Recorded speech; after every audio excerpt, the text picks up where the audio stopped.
Ok.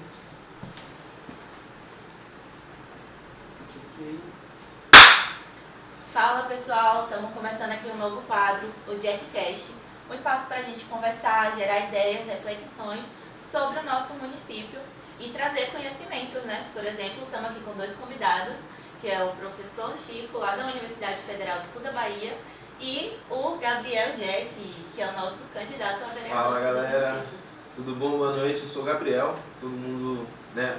A gente está criando um novo quadro aqui na minha página do Instagram. E esse quadro, como a Maria acabou de comentar, a intenção é a gente trazer diálogos, conversar com o município, né? Hoje a gente tem um representante aqui da universidade, o meu professor, inclusive, o professor Chico, e hoje a gente vai tentar trazer um diálogo relacionado à educação e à construção de políticas públicas. E como que a universidade ela pode estar favorecendo isso.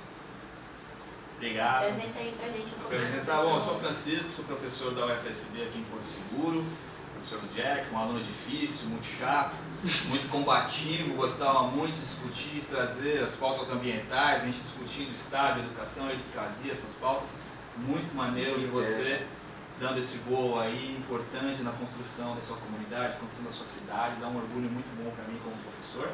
E é um prazer estar aqui também com a Marina, que também é aluna nossa. Né? E quem não está assistindo ainda não é aluno nosso, deve ser, dependendo de você, vai ser em pouco tempo, né? Provavelmente. Então, a intenção é essa, né? A gente conseguir mostrar a universidade, o quanto que a universidade ela é fundamental para o município e vocês que estão do outro lado da telinha se interessar e vir fazer parte dessa comunidade. É uma discussão que ela passa por uma parte técnica, por uma parte de militância, né? Você que é daqui, eu estou aqui há 6 anos, né? Não sou de Porto Seguro. Meu sotaque entrega, né? Porta, porteira, portão. Eu sou do interior de São Paulo, sou de São Bernardo do Campo, que o pessoal não gosta de falar lá que é interior, mas é. E a gente chega aqui com esse conhecimento acadêmico, com essa parte técnica, para lidar com uma outra realidade que você conhece muito bem e que nos ensina. E a gente acaba vindo para esse diálogo numa roda freiriana de verdade, de ensino e aprendizagem. Exatamente, e de várias perspectivas, né? Que é o que você falou, o técnico, o estudante, nosso possível representante e uma pessoa para questionar um pouco vocês. A gente já começou a passar aí sobre falar de trazer jovens para a universidade e eu acho que é uma temática importante da gente continuar dialogando aqui e queria saber da perspectiva de vocês, né? Como a gente trabalha para fomentar essa questão da universidade aqui no município e a perspectiva do poder público inserido também nessa trajetória aí, né? Da gente conseguir fazer esse elo, comunidade, universidade e poder público. Né? Ó, eu vou mandar real. Eu, por ser estudante da UFSB, encontro várias dificuldades de conseguir acessar a universidade, e aí isso está relacionado a transporte, isso está relacionado à alimentação, isso está relacionado à permanência. Eu venho de base, né? Então a gente se manter dentro desses espaços é uma luta política e a gente vai encontrar sim várias dificuldades. Lógico, a gente não vai romantizar estar dentro da universidade porque existe sim os seus desafios e eu acredito, né, enquanto representante, que o poder público ele é capaz sim de facilitar isso, junto com a universidade, facilitar esse acesso. E aí a gente trouxe aqui o professor Chico para discutir um pouco mais, né, de como que isso pode estar acontecendo, como que a gente pode estar trazendo para a realidade. Eu também sou da periferia, da periferia de uma cidade de periferia, né, de São Bernardo do Campo, eu sou do Jardim Silvina, minha família é de um outro bairro que era zona rural ainda, que era Vila São José lá, e eu estudei na USP, né, eu sempre falo com os estudantes isso, mas eu me estudei porque ela tinha políticas agressivas de permanência estudantil. Então ela tinha lá moradia estudantil, eu morei dentro da universidade, então mesmo a questão do transporte para mim não é um problema, mas eu tinha alimentação gratuita dentro da universidade. Isso então, é uma coisa que a gente já não tem, né? Aqui na UFSB. Ainda não tem. É um desafiozão, assim. Mas por um lado, a universidade é nova, né? Tem 10 anos, a USP é centenária, e está em obras agora, está sendo construído um restaurante universitário aqui no campus. Mas o transporte continua sendo um gargalo muito forte. E aí eu pergunto, já que você tem toda essa experiência, essa vivência, o estudante precisa pagar a passagem? É necessário que você, aluno, que você está no ensino médio, você está na universidade, que você precise pagar a passagem para se locomover em Porto Seguro? E adiantando que se a gente é estudante, a gente automaticamente deveria estar só estudando, né? Principalmente assim, se capacitando sempre na questão da aprendizagem. E ter dinheiro para se locomover, principalmente aqui em Porto Seguro, é altíssimo, né? É um custo muito alto. Eu que moro na Arraial, se a gente for botar na ponta da caneta a quantidade de dinheiro que eu gastaria para estar na universidade, seria em média de R$ 20 por dia. E aí vocês fazendo um cálculo por mês, isso aí dá uma grana que é inviável.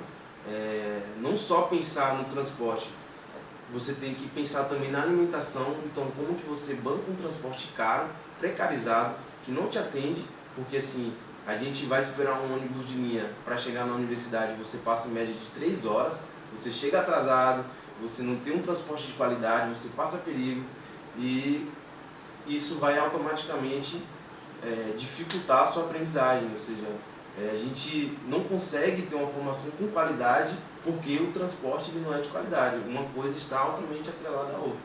Com certeza você tem a questão do transporte como problema sério da educação.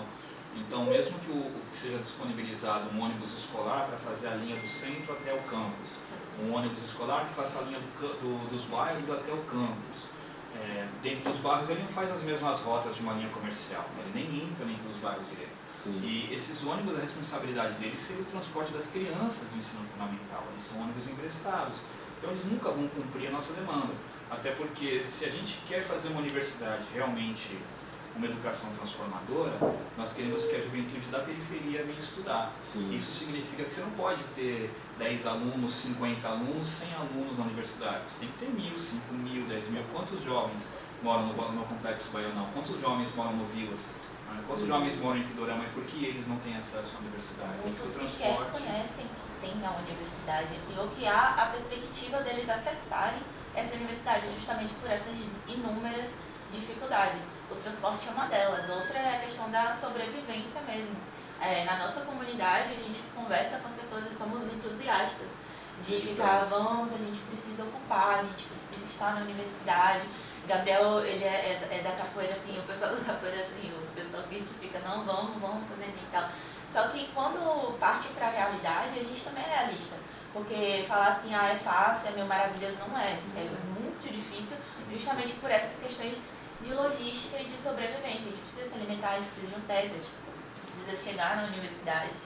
E tudo isso hoje no município ele é dificultado de todas as formas. E também é aquilo, né? Não é só o papel da universidade ter as políticas de permanência. É papel também do município fomentar que a sua juventude esteja e ocupe a universidade.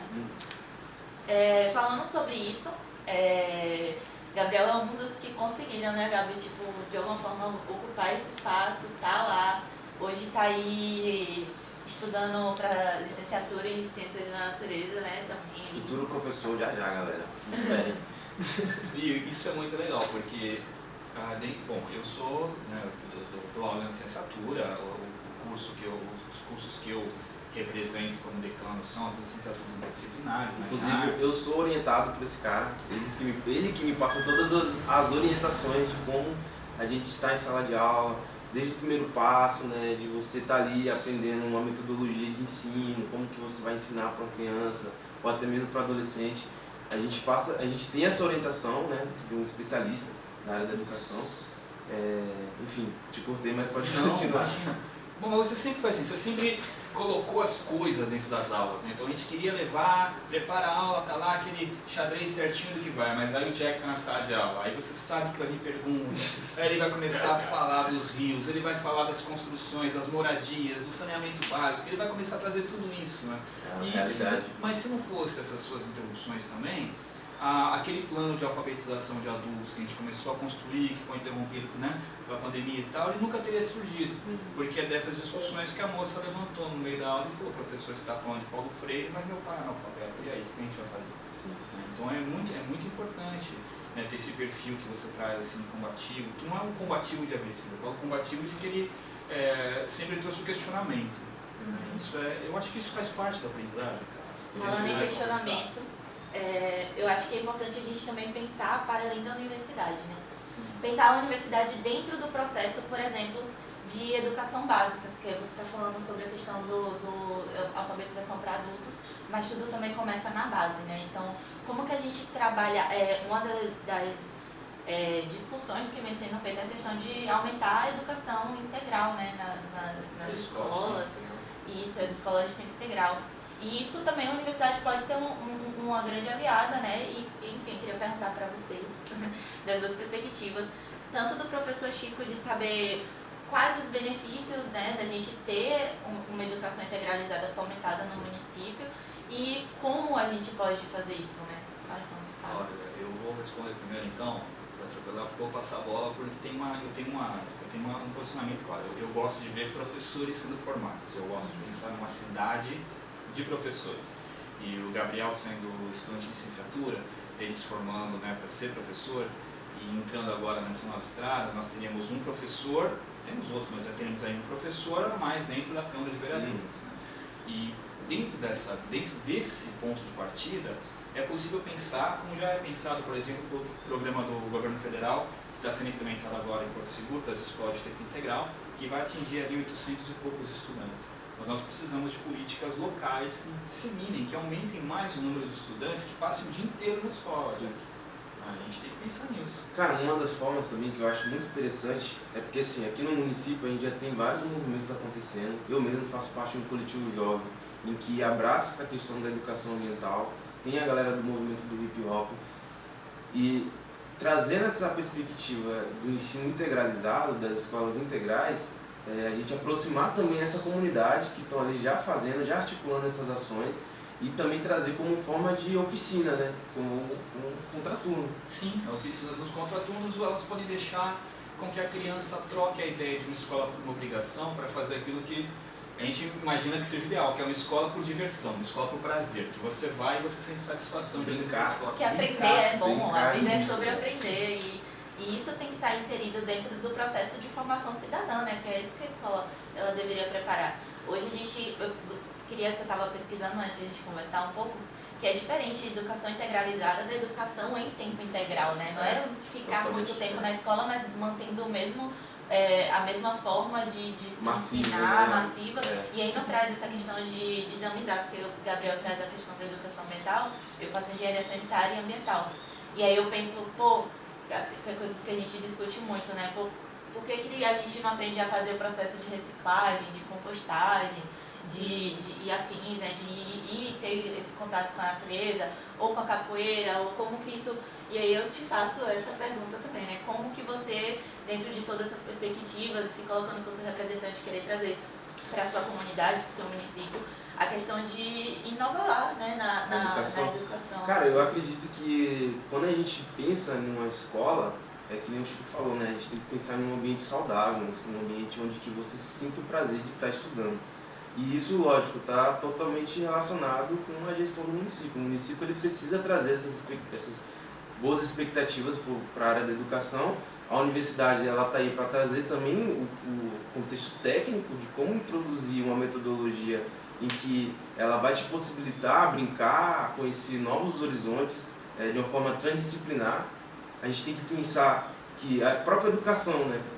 Quando a gente pensa em sustentabilidade, a gente já automaticamente pensa numa escola em que uma escola seja preocupada com a gestão dos seus resíduos, ou seja, o direcionamento do lixo de uma forma correta, como que você pode estar trabalhando um ambiente, né, principalmente aqui em Porto Seguro, onde que a gente tem uma biodiversidade muito rica, e apresentar isso para os estudantes, porque assim, tem muita galera que não sabe disso, não entende, não tem o direito não tem o direito de acesso a como é que eu posso dizer?